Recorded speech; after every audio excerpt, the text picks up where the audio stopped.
बिस्मिल्लाहिर्रहमानिर्रहीम। अस्सलाम वालेकुम। आप देख रहे हैं UBG चैनल और मैं हूं आपके साथ फ़ायज़ा शराज़ी। नाज़रीन, आज जुमेरात और दिसंबर की 7 तारीख़ है। नाज़रीन, निगरान सूबाई वज़ीर सनअत व तिजारत ज़राअत एहसन तनवीर ने गुज़िश्ता रोज़ मुल्तान का विज़िट किया। उन्होंने सनअतकारों और ताजरों के वफ़ूद की मुलाकातें की और बाहमी दिलचस्पी के अमूर पर गुफ्तगू की।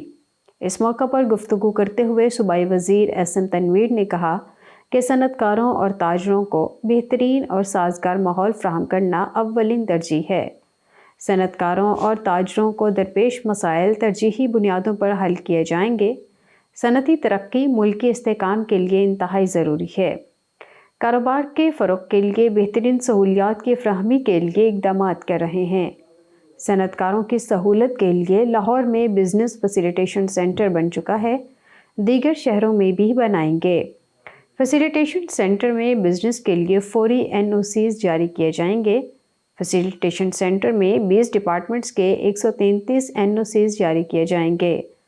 गैर मुल्की बिजनेसमैन को 10 दिन और मुकामी बिजनेसमैन 15 दिन में कारोबार के लिए NOC जारी किया जाएगा। मुल्तान में भी जल्द फैसिलिटेशन सेंटर कायम किया जाएगा। उन्होंने मज़ीद कहा कि कारोबार के फ़रोग़ के लिए आसानियाँ पैदा की जा रही हैं। ज़राअत की तरक्की के लिए भी अहम इक़दाम किए जा रहे हैं। ज़राअत की तरक्की के लिए 10 साला प्लान बनाया जा रहा है। काश्तकारों को खाद, बीज और ज़रई अद्वियात की बरवक्त फ़राहमी के भरपूर इक़दाम किए जा रहे हैं।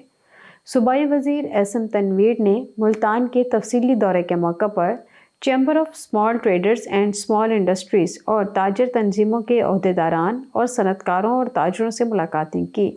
मसाइल और हल के लिए यकीन दहानी करवाई।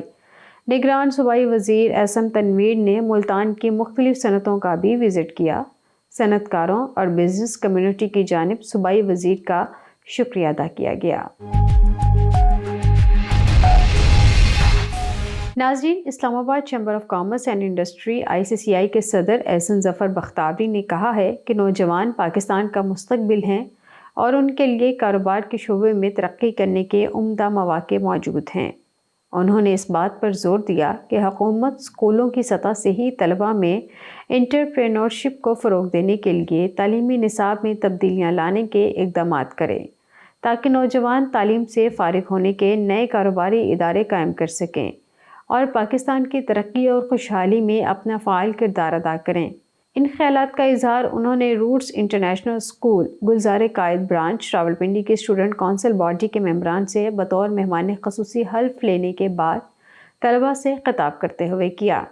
एहसन बख्तावरी ने कहा कि एंटरप्रेन्योरशिप की तालीम से तलबा में जदीद महारत और काबिलियत पैदा होगी, जो उनको ज़ाती और पेशा वराना ज़िंदगी में कामयाबी हासिल करने में मददगार साबित होगी।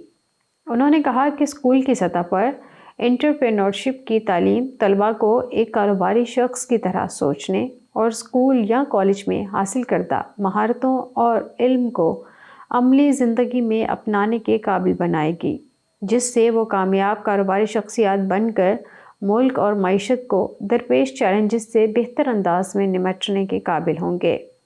उन्होंने कहा कि तलबा में एंटरप्रेन्योरशिप को फ़रोग़ देने से मज़ीद नए कारोबार कायम होंगे और रोज़गार को भी बेहतर फ़रोग़ मिलेगा, जिससे बेरोज़गारी और मुआशी मसाइल कम होंगे।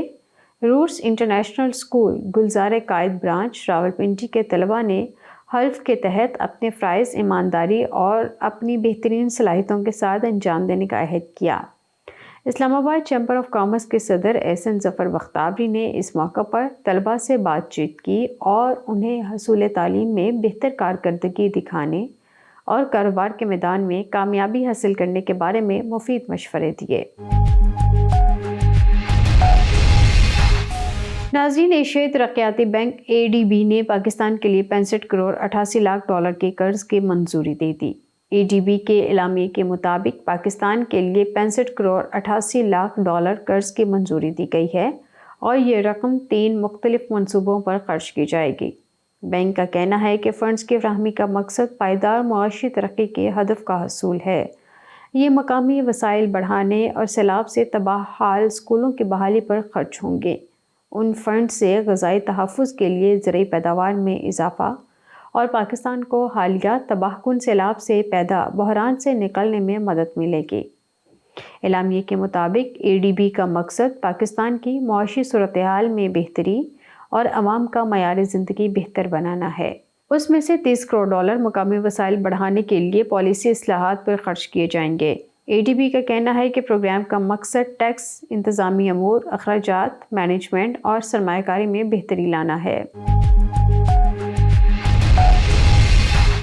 ناظرین، سندھ کی نگران حکومت نے 52,000 ایکڑ سے زائد سرکاری اراضی کارپوریٹ ایگریکلچر فارمنگ کے لیے مختص کرنے کی منظوری دے دی ہے، جس میں خیرپور میں 28,000 ایکڑ، مٹھی میں 10,000 ایکڑ، دادو میں 9,305 ایکڑ، سجاول میں 3,408 ایکڑ اور ٹھٹھا اور ودین میں 1,000 ایکڑ اراضی حوالے کی جائے گی۔ یہ زمین خصوصی سرمایہ کاری سہولت کونسل SIFC کی سرپرستی میں دی جا رہی ہے۔ قبل ازیں SIFC نے سندھ حکومت سے صوبے میں ریاستی زمین کی دستیابی کے بارے میں رپورٹ طلب کی تھی، جسے لیز اور کارپوریٹ ایگریکلچر فارمنگ کے لیے استعمال کیا جا سکتا ہے، جس کے بعد 52,000 ایکڑ سے زائد سرکاری اراضی کے بارے میں SIFC کو آگاہ کیا گیا تھا۔ سندھ حکومت اس منصوبے سے حاصل ہونے والے کل منافع میں سے 33% کی حقدار ہوگی۔ ناظرین، پاکستان میں LNG کی فراہمی کے لیے چین اور متحدہ عرب امارات UAE کی کمپنیوں سے معاہدے ہو گئے، جس سے ملک میں $500 ملین کی سرمایہ کاری آئے گی۔ یہ وہ معاہدے ہیں جو حکومتی گارنٹی کے بغیر کیے جا رہے ہیں۔ پہلے منصوبے پر تعمیراتی کام کا آغاز 2024 کے چوتھے کوارٹر سے شروع ہوگا، جبکہ دوسرے منصوبے پر 2025 میں عمل درآمد کا امکان ہے۔ اس ضمن میں بتایا گیا ہے کہ China national chemical engineering company اور امارات کی بائسن انرجی نے master EPCF engineering, procurement, construction and finance کے معاہدے کو حتمی شکل دے دی ہے۔ Bison energy Oman, Abu Dhabi, Australia اور نائجیریا جیسے ممالک سے آزادانہ طور پر LNG کی خریداری کرے گی، جو کہ مکمل طور پر نجی بنیادوں پر ہوگی، جس میں حکومت پاکستان کا کوئی عمل دخل نہیں ہوگا۔ ناظرین، انٹر بینک اور اوپن مارکیٹوں میں روپے کی قدر میں اضافے کا سلسلہ گزشتہ روز بھی جاری رہا۔ انٹر بینک مارکیٹ میں ڈالر 15 پیسے جبکہ اوپن کرنسی مارکیٹ میں 25 پیسے سستا ہو گیا۔ مارکیٹ ذرائع کے مطابق IMF کے 15 روزہ معیشت کے ریویو دورانیے میں روپے کی قدر میں 7.20 روپے کی کمی کے بعد 16 نومبر سے ڈالر مرحلہ وار بنیادوں پر تنزلی سے دوچار ہوا۔ ناظرین، وفاقی حکومت نے ٹیکس نیٹ کو وسعت دینے اور نئے لوگوں کو ٹیکس نیٹ میں لانے کے لیے تمام بینکوں، ڈیفنس ہاؤسنگ اتھارٹیز سمیت تمام ہاؤسنگ سوسائٹیوں، سول ایویشن، صوبائی ایکسائز اینڈ ٹیکسیشن ڈپارٹمنٹ سمیت مجموعی طور پر 145 وفاقی اور صوبائی اداروں کو ریئل ٹائم ڈیٹا شیئرنگ کے لیے فیڈرل بورڈ آف ریونیو کے سسٹم کے ساتھ منسلک ہونے کو لازمی قرار دینے کا فیصلہ کیا ہے، جبکہ عمل درآمد کے لیے حتمی تاریخ 15 جنوری مقرر کی گئی ہے۔ اس فیصلے کے تحت federal board of revenue FBR نے انکم ٹیکس رولز 2002 میں ترامیم کی جائیں گی، جس کے لیے انکم ٹیکس رولز میں ترامیم کا مسودہ تیار کر کے اسٹیک ہولڈر سے تجاویز لینے کے لیے جاری کر دیا ہے، اور اسٹیک ہولڈر سے کہا گیا ہے کہ 7 دن کے اندر اپنی آراء اور تجاویز بھجوائیں۔ مقررہ میعاد کے بعد موصول ہونے والی RO تجاویز کو قبول نہیں کیا جائے گا اور گزٹ نوٹیفیکیشن کے ذریعے ترمیمی رولز لاگو کر دیے جائیں گے۔ اس کے ساتھ ہی اسٹوڈیو سے فی الوقت اتنا ہی۔ مزید باخبر رہنے کے لیے دیکھتے رہیے UBG چینل۔